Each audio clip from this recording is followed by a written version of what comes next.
Welcome back to another episode of the Marketing Quacks podcast. I'm your host, Ryan Dozer, and if you're new to the show, the mission here is to expose the quacks and gimmicks in the marketing industry while featuring some great marketers and entrepreneurs along the way.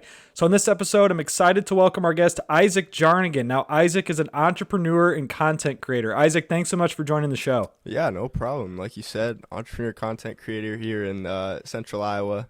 Currently, I've been kind of developing my personal brand, and I work with smaller sized businesses that just need help improving their social medias. So that's what I'm up to right now. Yeah, absolutely. So before I dive into some questions here, I was actually a guest on Isaac's podcast. If you're listening and were just curious, I enjoyed our conversation, so be sure to check that out on his show as well. And honestly, bro, I appreciate all these tips that you provided when I was getting into podcasting for the first time. You're like, oh, check out Opus Clip, check out Riverside, and like all these tools that you were suggesting. So I really appreciate you doing that as I was preparing to launch this podcast. You know, there's a lot of easy resources to just be putting your face on a screen with someone else, so you might as well be doing it, and you took advantage of that right away, so good work. Yeah.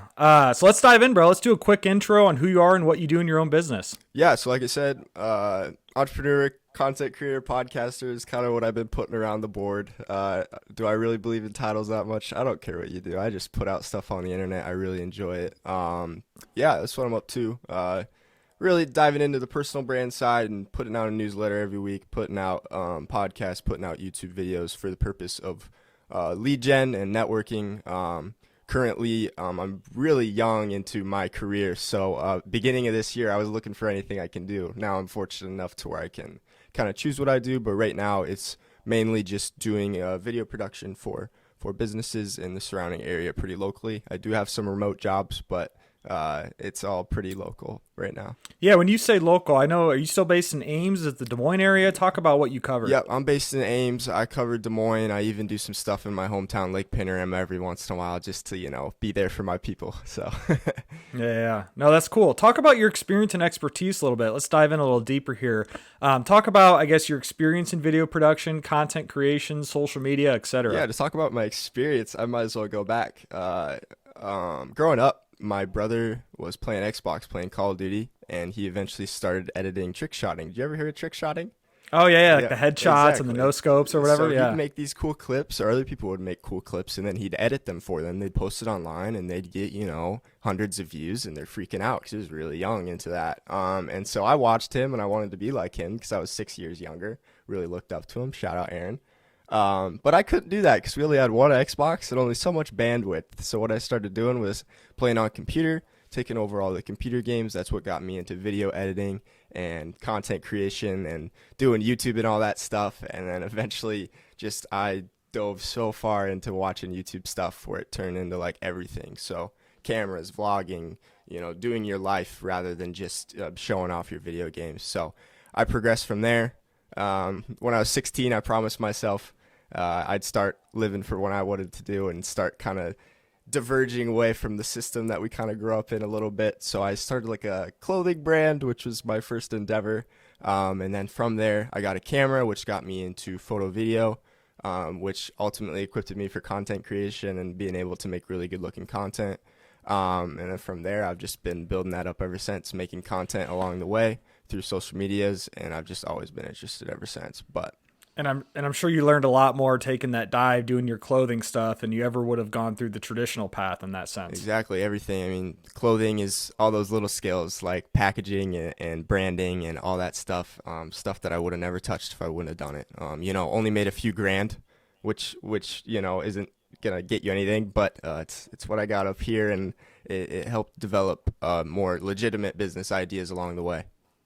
Yeah, you probably learned a lot from all those experiences for sure. Exactly. So let's talk about why a business or individual should work with you. I mean, what's your selling point? There's 1,000 of these content creation agencies out there now, and there's AI. So I guess what's your selling point, Isaac? Why should someone work with you? You got to look around where you're at. And I'm in central Iowa, and there's a lot of brands that are wanting to equip themselves with some better online presence. And they're simply not ready for the medium to large size marketing agency. And quite frankly, some people that are using those are sick of those agencies. They're hard to work with, and that's when you run into that quack. They're expensive too. That quack behavior that you know and love and talk about. We'll talk about that a little later, but yeah, they're expensive. Exactly. So I kind of just give a personalized experience, give them a start. They're here. I can get you to here.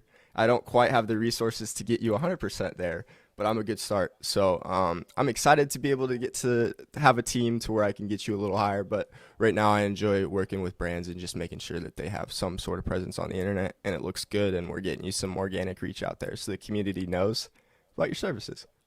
Yeah, no, I love that. So let's talk about some of your biggest wins. Is there anything that you want to share? Maybe it's an award. Maybe it's a cool little project you did for a client. I guess talk about some of your wins. Yeah, so I'm pretty much here right now. I'd love to niche down to the point where I know exactly what I'm doing. So just various things I've done with is I've uploaded on TikTok since I was 16. So I've had random brands reach out to me, and I think it's super cool when it does. These are just random side quests, but through that, I've done like TikTok content ads for like Come and Go and Pepsi, really notable brands, and it was super fun being able to experience that and them trusting me with my style of content. I've done YouTube videos for a vintage car company here in Ames, and they sell their vehicles for between $200,000 and $300,000. So just being around their facility is super cool. What else have I done here? I'm looking into maybe doing work for a pharmaceutical company. So just being trusted to have any sort of position there is super cool, but no real awards. Just having fun doing what I do, and I really enjoy the work I do. So just a bunch of random stuff, bro. Yeah. A lot of those awards are pay to play anyways, so we both know that. Yeah. So let's transition a little bit. This is one of my favorite segments in the show that I've done with other, people I've had on and guests of that nature. AI. Yep. We talked about AI on your podcast, various tools, and a lot's changed since then, right? AI excels at an accelerating rate. So talk about AI in the content creation space. I guess what's your experience using it? What are some AI tools you've explored? Just kind of explain your process there. Right. So I'm still relatively not explored it too much, actually, which is surprising. So I'm just going to say that I still use basic models just to, nothing paid or anything, just to like tweak my stuff and mostly just language correct my stuff. But my real AI tool that I've been using day in and day out is Opus Clip for my podcast. I don't know if you've seen Ryan's clips, but he's got captions and he's got his guests. He's not doing any of that. I do the exact same thing. So it's put captions on an important part of your clips. It's 10, 20, 30 times faster than putting it into a professional editing timeline and trying to do it yourself. And it gets me 7 to 14 clips a week. Sometimes it misses, sometimes it doesn't. But if you have a 30-minute session, it's going to get you a lot of good clips. And they even added automatic B-roll. Did you see that?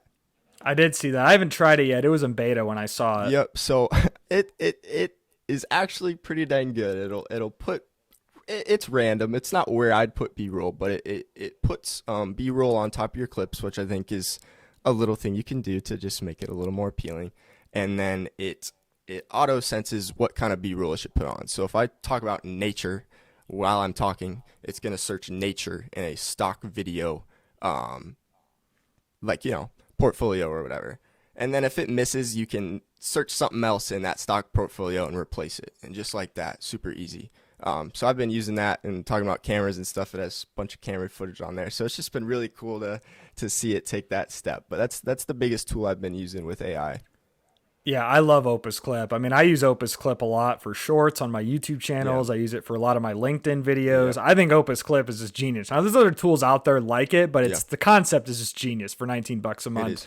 Have you used like Midjourney, or if you ever dabbled into, if you're familiar with like these new AI text to video softwares, so Pika Labs, Runway ML, I guess, have you dove into any of these? Nope, you're my AI guy. I've been looking into that, but I've been really bare basic right now. What I took from your call is, having those AI meeting summarizers and stuff like Fireflies. Fireflies AI. Exactly. Yeah. Fireflies AI and stuff like that. But you're my guy. I've been nitpicking into what I want to dive into, but I have not been the most proactive about that process. So what would you recommend for a small content creator? What should they be using?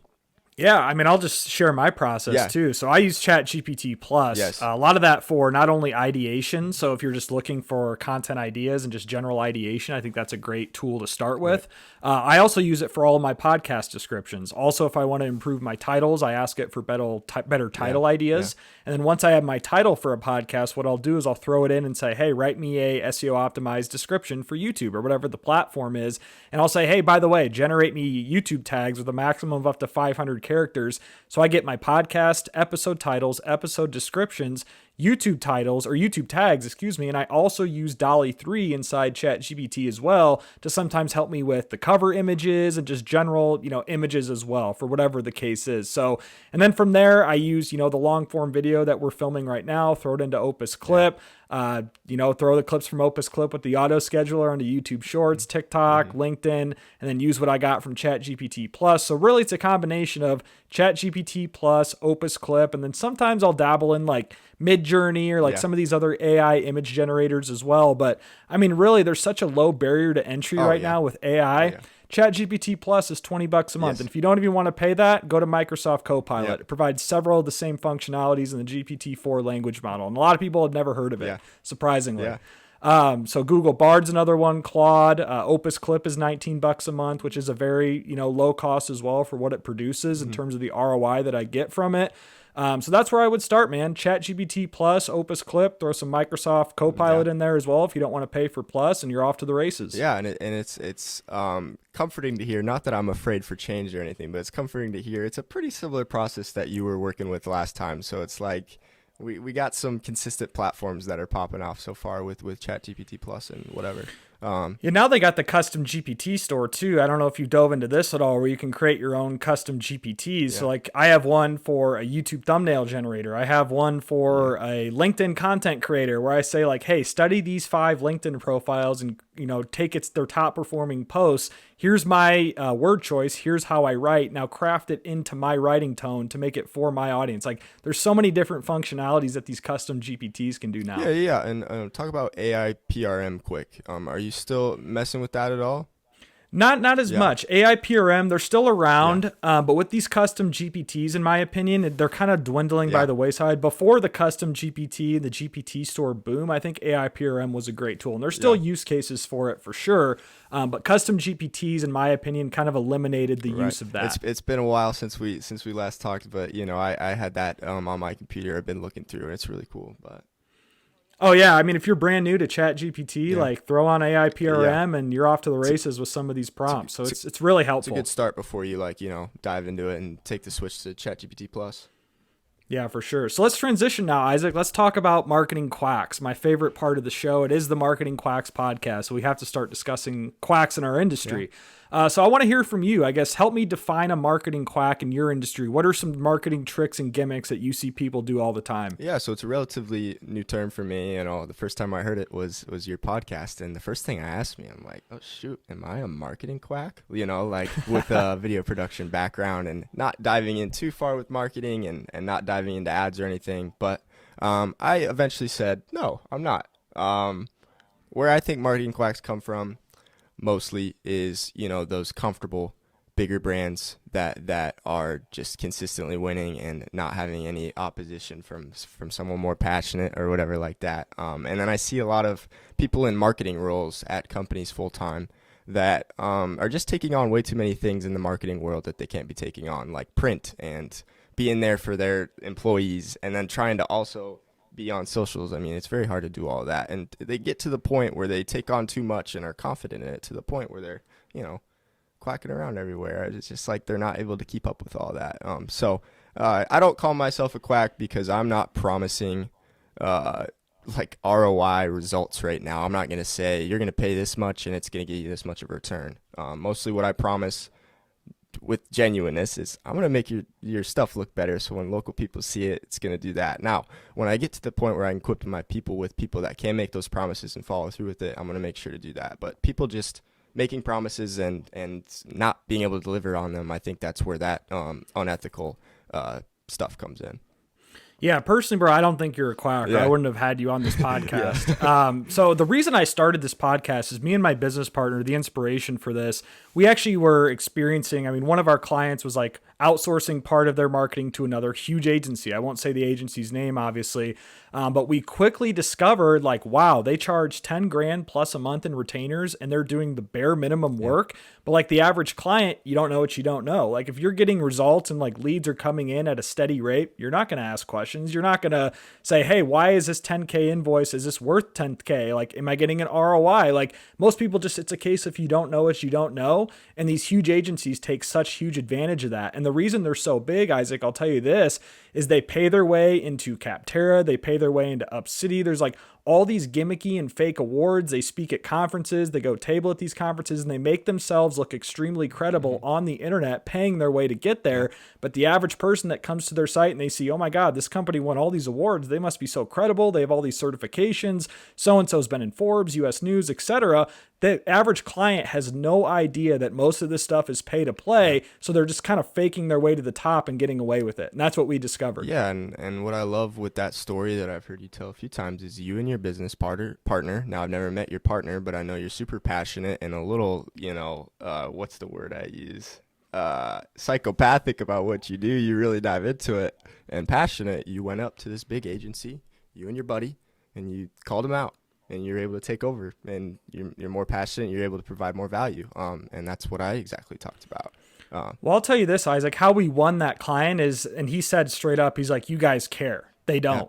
And like the proof's in the pudding. It's like we were spending all this time digging through search term reports, tweaking ads, like doing SEO stuff, while they were just doing, we're checking it once a week. We're checking it once every 2 weeks because that's what we were taught in school. That's what we were taught by my manager, blah, blah, blah. I'm just like, get out of here, man. Like these huge agencies are so gimmicky. And like the average client, especially in the blue collar industries, I'll tell you this, the average client in a blue collar industry, plumbing, HVAC, etc. You know where I'm going with this. They usually make roofing. They usually make so much money where they can just throw it at these big agencies and not ask questions. So that's where a lot of opportunity is, are these blue collar industries that make a F ton of money. Yeah, totally. And it's caring. It really is. And some of those bigger agencies, they want you to go into their funnel, and that's a good thing for a bigger business. You don't want to be saying yes to everything, but when you're in a position like me, you're able to kind of facilitate and be a little more personable and care a little more with these businesses around here in Iowa.